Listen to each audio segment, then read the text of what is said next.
Michael é ruim ou que não foi para um bom propósito. Mas nós não queremos apenas cantá-la e dar abraços falsos.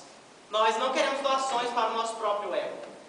Vemos tantas formas de pessoas acharem que podem mudar o mundo. Palavras soltas pelo ar, gestos de boa vontade, mas pouca atitude que realmente vale a pena. Tudo que somos ou tentamos ser é fruto de algo que eu acredito que pode mudar as coisas na sua redor. A nossa música, a nossa dança, a nossa arte, o nosso amor, dedicação e principalmente a nossa ação podem sim transformar pessoas e lugares.